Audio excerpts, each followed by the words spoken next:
we're going to explain the true identity of our people. A lot of people have been putting a lot of stock in Isaiah the 53rd chapter. They seem to think that this is a chapter speaking about the Messiah. Well, the truth of the matter, it is.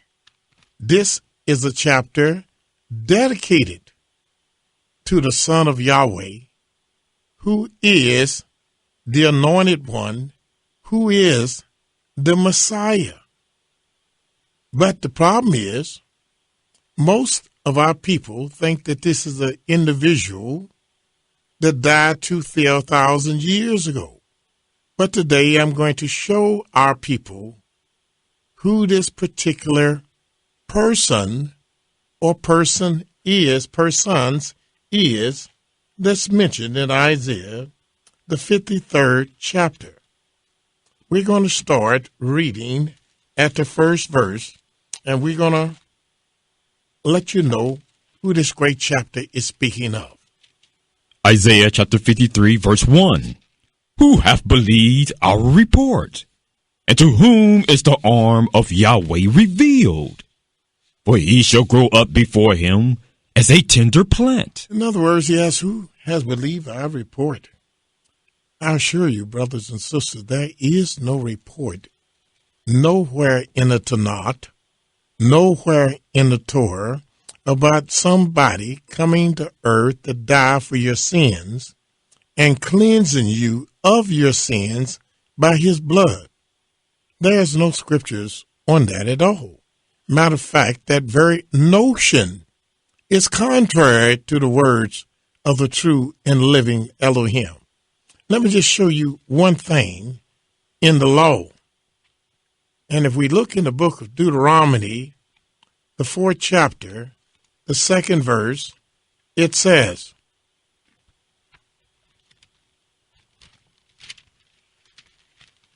Ye shall not add unto the word which I command you, neither shall ye diminish out from it. When the Creator gave the children of Israel, our foreparents, his laws and statutes and covenants and commandments, he warned us not to add anything to his law or to his word. And he said, don't diminish from his word. And that's what we're going to do. We're going to comply with the orders of the Most High. I'm going to read exactly what Yahweh says, and I'm not going to add a word, nor am I going to take a word away. And according to his word, his law, no one is allowed to die for another man's sin. The Creator said no man can die for another man's sin. We read in the book of Deuteronomy, 24th chapter, the 16th verse, it says, The fathers shall not be put to death for the children. This is the words of Yahweh, and Yahweh does not change. His word does not change. And he told us not to add to his words.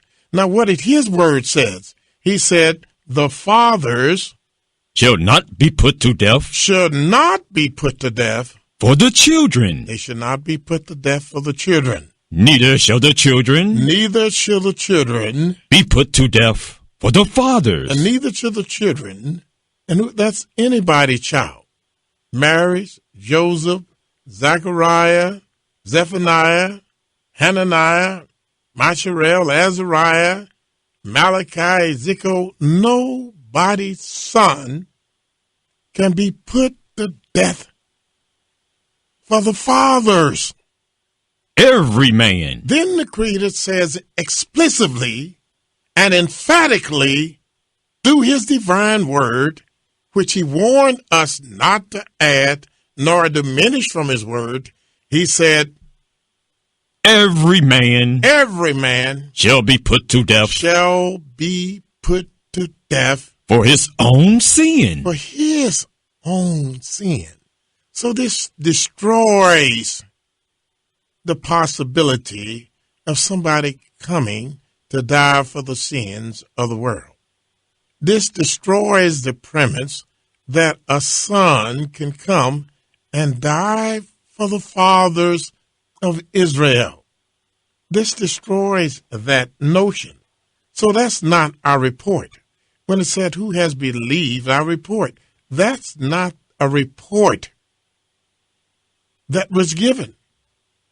But the report that was given that the world does not want to accept is the fact that Yahweh does have a son, but his son, Mr. Negro, is you. He says in the book of Exodus, the 4th chapter, the 22nd and 23rd verse. Exodus chapter 4, verse 22.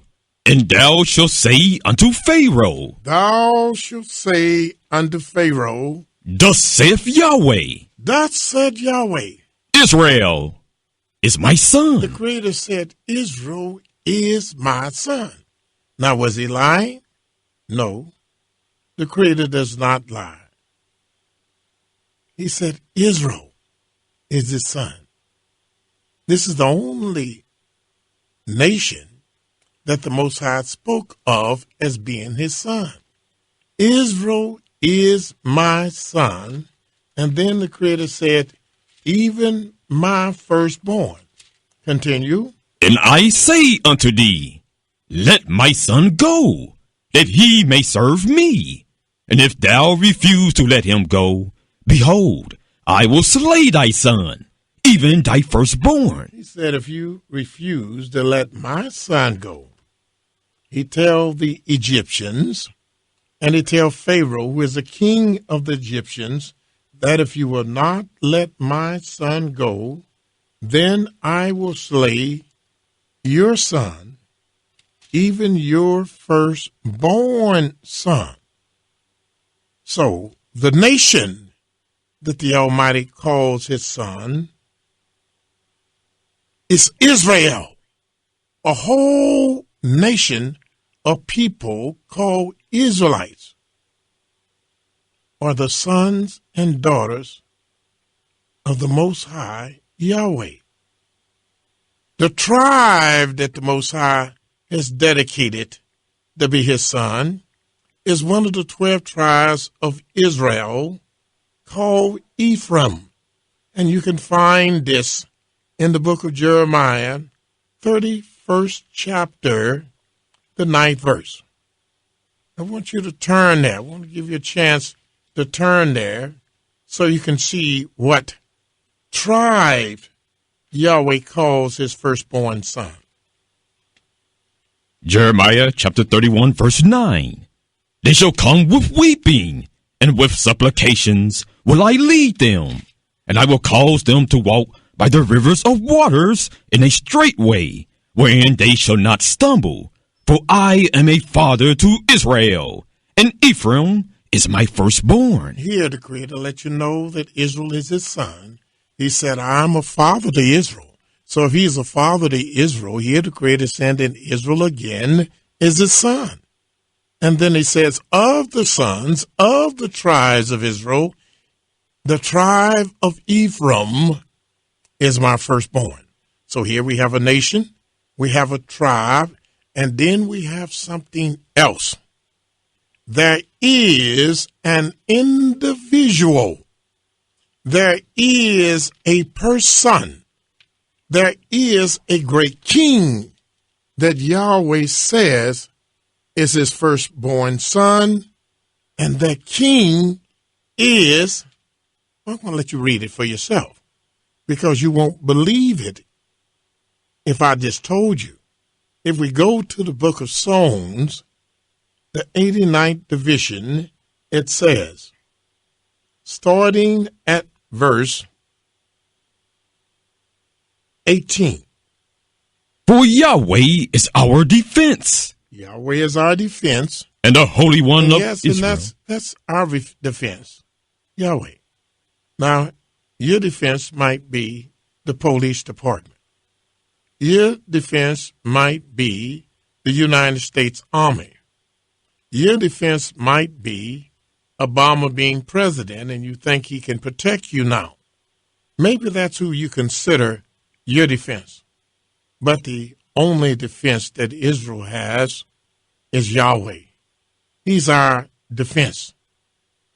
He's our strong tower. He's our pillar. He's our fortress. He's everything to us. And it said Yahweh is our defense. And the Holy One of Israel is our King. And the Holy One of Israel, which is Yahweh, is our King. It didn't say that Clinton is our king. It didn't say Pharaoh is our king. It didn't say Obama is our king. But the only king that true Israel has is Yahweh. And true Israel refuses to accept anyone else as their king other than the Most High. Because Yahweh is a jealous Elohim, even a consuming fire. And that's why we are catching so much hell today, is because our people were not content in Yahweh being our king. They wanted a king like the other nations. That's the reason they were so enthused and celebrated or attempting to celebrate the inauguration of Obama, because now they finally have a king that they can call their own. But I want you to know that Israel always had a king. But most of our people rejected our king. But true Israel, the elect of Yahweh, refuses to accept anyone else as our king other than Yahweh and anyone else that he appoints. And he has given us a king on this earth, but that is yet to come. And the king that he is talking about, you're finna read about him right now. Verse 19. Then thou spakest in vision to thy Holy One. It says Yahweh spoke in visions, in prophecies, to his Holy One. And you see a small h showing you that this Holy One is a subordinate of the great Holy One. And he spoke the visions and prophecies to his Holy One and said, I have laid help upon one that is mighty. I have laid help upon one that is mighty. I have exalted one chosen out of the people. Notice he didn't say I've exalted three chosen out of the people. The Creator said, I have exalted one chosen out of the people. And who is this one? I have found David. I have found David. David. My servant. David, not his nephew, not his cousin, not his son, but I, said Yahweh, have found David, my servant. With my holy oil have I anointed him. Well, in the New Testament, according to the New Testament, Christ was never anointed with the holy oil that all kings, that all anointed ones are to be anointed with. And that is the holy oil of Yahweh. With whom my hand shall be established. Here Yahweh says his hand shall be established through David. My arm also shall strengthen him. Here Yahweh says his arm shall strengthen David, not Christ, not Yeshua, not Yehoshua, but David. The enemy shall not exact upon him. His enemies shall not prevail upon him. Nor the son of wickedness afflict him. Neither shall the son of wickedness afflict him. And I will beat down his foes before his face. Yahweh said, stand back, I'll fight your battle. I will beat down his foes before his face. And plague them that hate him. And I will plague them that hate David. But my faithfulness and my mercy shall be with him. My